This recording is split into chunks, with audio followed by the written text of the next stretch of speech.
국군과 주한미군으로 구성된 분대가 K200 장갑차에서 내리더니 숲과 건물 안에서 사주 경계를 하며 진군합니다. 한편 시가지에서는 총구에 무언가를 매달고 있는 기관총이 불을 뿜습니다. 최근 강원도 인제 KCTC 과학화전투 훈련단에서 시행된 한미연합훈련의 모습입니다. 육군은 지난 14일부터 무박 4일간 12사단과 28사단 예하, 여단 전투단 4,600여 명을 대상으로 쌍방훈련을 진행했습니다. 이번 훈련에는 처음으로 한미연합사단 미 1기갑여단 예하, 이게 보병중대의 장병 300여 명도 함께 편성되었는데요. 최근 미군과의 합동훈련은 이번이 세 번째로 얼마 전에는 F-35A 합동비행훈련과 임팩연합훈련으로 각각 하늘과 바다에서 호흡을 맞췄고 이번에는 지상에서 만난 것입니다. 그런데 이번 훈련에 참여한 미군이 과거 일본 자위대와의 합동훈련에서의 경험과 비교하면 하늘과 땅 차이라며 한국군의 전투력에 혀를 내두른 것으로 알려져 화제가 되었는데요. 어떤 말을 했던 건지 한번 자세히 알아보겠습니다. 육군 과학화전투훈련단 KCTC는 2002년 창설된 여단급 훈련부대입니다. KCTC는 강원도 인제에 무려 119평방킬로미터의 넓은 훈련장을 보유하고 있으며 기본적으로 산악지형이고 그 안에는 도하, 갱도전, 시가전 등 다양한 특수작전의 훈련시설이 갖춰져 있죠. 이곳에서는 다중조합 레이저 교전 시스템, 마일즈를 활용한 실전 훈련이 이루어지는데요. 총구와 옷에 마일즈 장비를 장착하고 공포탄을 쏘면 놀이쇠의 충격을 감지하고 총알 대신 레이저가 날아가 필탄 지점에서 피격, 부상, 사망 등 판정을 내리게 됩니다. 이러한 마일즈 장비는 개인 소화기를 포함한 모든 총기를 비롯해 화포에까지 호환할 수 있다고 하죠. 이를 통해 실탄을 사용하지 않고도 생생한 교전 경험을 제공할 수 있어 KCTC의 대규모 전투 훈련은 세계적으로도 가장 실전에 가까운 훈련으로 꼽힙니다. 이 정도의 여단급 과학화 훈련장을 보유한 국가는 한국 외엔 미국과 이스라엘밖에 없죠. KCTC는 과학화 장비뿐만 아니라 전문대항군 역시 보유하고 있는데요. 일명 정갈부대로 불리는 전문대항군연대는 훈련장을 방문하는 부대와 직접 교전하는 역할을 하는 만큼 엄청난 전투력을 자랑하며 창설 이래 단 한 번도 진 적이 없다고 하죠. 슬로건조차 적보다 강한 적, 적보다 지독한 적이라 평소 얼마나 실력을 갈고 닦는지 알 수 있습니다. 이들의 평균적인 전투력은 10대 50의 열세에서 맞붙어도 3명의 손실로 50명을 전멸시키는 수준이라고 전해지는데요.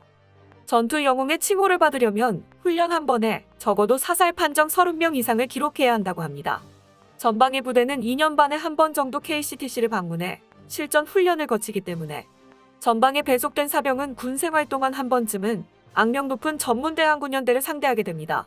주한미군 역시 이 훈련에서 전문대항군과 싸운 적이 있는데요. 2011년에는 주한미군 1개 기갑수색소대가 육군 제17보병사단에 배속되어 참가했지만 낯선 산악지형에 적응하지 못해 실망스러운 성적을 냈고 2012년에는 1개 대대가 서륙전을 위해 비공식 참가해서 전갈대대와 막상막하로 싸웠다는 소문이 있죠. 야간 전투에서는 야간 투시경 등 첨단 장비가 개개인에게 보급되는 미군이 우세했지만 주간 전투에서는 환경과 지형에 익숙한 전갈대대가 우위를 점했다고 합니다. 최근에는 더 많은 장병에게 우수한 훈련 시설과 실전 경험을 제공하기 위해 전문대항군 대신 부대끼리 여단 규모로 맞붙는 쌍방훈련도 시작됐는데요. 이렇게 훈련의 규모가 커지자 한미연합사령부에서도 전보다 더 많은 미군을 훈련에 참여시키기로 했고 작년까지는 소대급 부대나 많아야 1개 중대가 주로 참여해왔지만 이번에는 2개 중대 규모의 병력을 파견했습니다.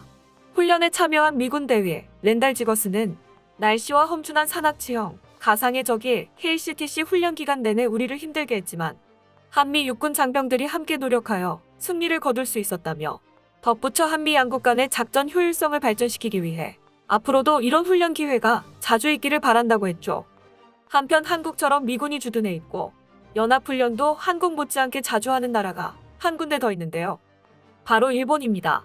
일본은 세계대전의 전범국으로 패전 후 완전 무장해제되었지만 6.25 전쟁을 계기로 미국의 무기나에 재무장하여 지금은 한국과 더불어 미군의 동아시아 최대 후방이 되었죠.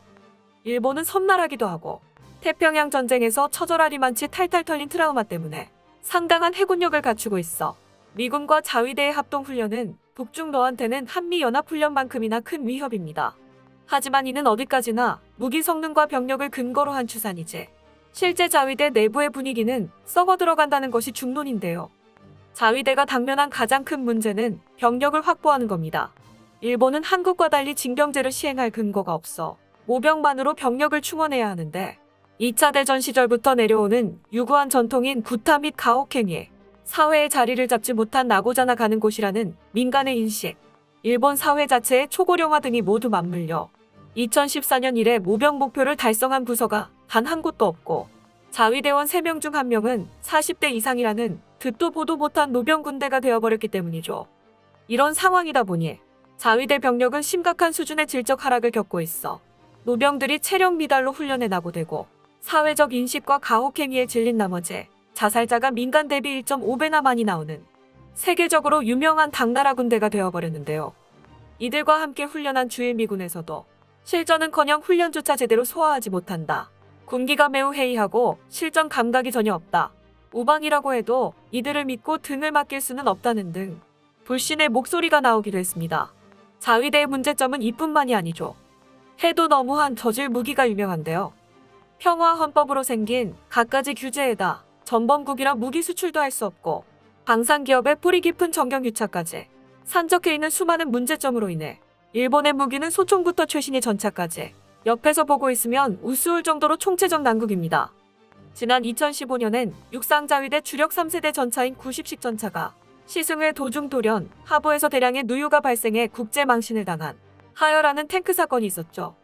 최신의 3.5세대 전차인 10식 전차 역시 같은 해 언론과 관객을 다 불러놓은 종합화력 연습 행사에서 평지 주행 중에 궤도가 빠진 것도 모자라 이를 1시간 가까이 제대로 수리하지 못하다가 결국 견인되는 추태를 보여줬습니다. 이렇게 병사와 무기 모두 상태가 영 안 좋다 보니 전체적인 전투력도 크게 떨어졌는데 그걸 증명하는 사건이 다름 아닌 KCTC 과학화전투훈련단에서도 있었습니다.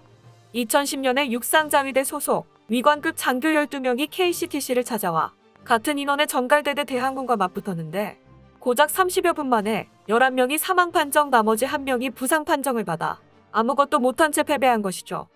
일본 네티즌은 자위대원은 공무원에 불과하니 못 이기는 게 당연하다. 친선 교류 목적으로 찾아간 사람들에게 전력을 다하다니 비겁하다며 애써 변명했는데요. KCTC가 실전과 완전히 동일한 훈련반을 진행한다는 점을 모르는 게 아니라면 이들의 심각한 실전 불감증과 더불어 군인에 대한 처참한 인식까지 잘 보여주는 사례라고 할 수 있습니다. 한국과 일본 사이의 오랜 감정의 골 때문에 한일전에 피가 끓지 않는 한국 사람은 없을 겁니다. 그리고 아마도 가장 거대한 한일전이라고 한다면 한국군과 자위대의 전면전 상황이 되겠죠. 물론 지금은 두 나라 모두 미국의 우방이고 중국, 러시아, 북한과 같은 공동의 적이 있어 부딪히는 일은 없겠지만 미래에는 어떻게 될지 모르는 일이기 때문에 많은 사람이 양국의 군사력을 비교해 우열을 가리고 싶어 합니다. 실제로도 일본은 집단적 자위권 행사를 합법화하며 개헌의 신호탄을 쏘아 올렸고 최근 참의원 선거로 집권 여당이 정말로 개헌할 수 있는 의석까지 확보하면서 머지않은 미래에 전쟁 가능한 국가로 탈바꿈하려 준비하고 있죠. 만약 이를 통해 자위대가 일본군의 이름을 되찾는다면 한국군은 이들이 적으로 돌아설 시나리오를 짜고 대비하지 않을 수 없게 됩니다. 무기의 질과 병력을 기준으로 했을 때 현재 한국과 일본은 막상막하의 각축전을 하게 될 가능성이 큰데요. 한국은 기형적일이 많지 비대한 육군 전력과 평범한 해군 공군력을 갖고 있고 일본은 반대로 엄청나게 강력한 해군과 평범한 공군 그리고 초라한 육군을 가지고 있죠. 단순하게 요약하자면 두 나라의 공군력은 비슷해서 제공권은 어느 쪽도 완전히 장악하지 못하고 일본 해상자위대가 제해권을 거머쥐면 한국의 육군과 해병대가 그것을 뚫고 일본 본토에 상륙을 할 수 있느냐 없느냐가 승패를 결정합니다. 이에 대해서는 누구도 어떤 결과가 나올지 확신하지 못하죠. 일본 해상자위대가 제해권을 장악하고 지상군을 상륙시켜도 육상자위대가 너무 약해서 뭘 해보기도 전에 연안부대가 전멸시킬 것이고 반대로 한국 지상군이 어떻게든 바다를 건너 일본 본토에 상륙하더라도 완전히 점령하기 전에 해상자위대가 보급로를 끊어 고립될 것이라는 시나리오가 나오기 때문입니다. 그리고 결정적으로 한일 양국 모두 이러한 교착 상태를 단번에 해소할 핵무기가 없고 게다가 둘 다 여차하면 단기간에 핵무기를 만들어낼 수도 있어서 NPT를 무시하고 핵을 만들더라도 쏠 수가 없습니다. 결국에는 지리멸렬한 소모전의 양상을 띠다가 둘 다 고사하는 결말이 나올 것으로 점쳐지죠. 이때 승패를 가르는 건 병사들의 정신력, 즉 병력의 질적 수준이 될 것입니다. 그 점에서는 한국이 확실한 우위에 있다고 말할 수 있는데요. 비록 한국은 징병제로 병력을 확보하고 있지만 국군 장병들은 모두 입대 전부터 이미 철저한 안보의식으로 무장하고 있으며 언제라도 내 가족과 나라를 지킬 각오가 있기 때문입니다. 일본 자위대가 자국민들한테마저 나고자 노병 집단이라고 손가락질 받는 한은 개헌을 통해 국방군으로 전환되더라도 사기가 바닥을 칠 것이고 좋아서 입대하는 사람 역시 아무도 없겠죠. 전쟁도 결국 사람이 하는 것입니다. 하지만 일본은 예로부터 늘 그걸 간과하죠. 그것은 역사가 증명합니다. 그리고 언제나 역사를 잊은 민족에게 미래는 없을 것입니다. 끝까지 시청해주셔서 감사합니다. 도움이 되셨다면 좋아요를, 다른 이야기도 궁금하시면 구독을 눌러주세요.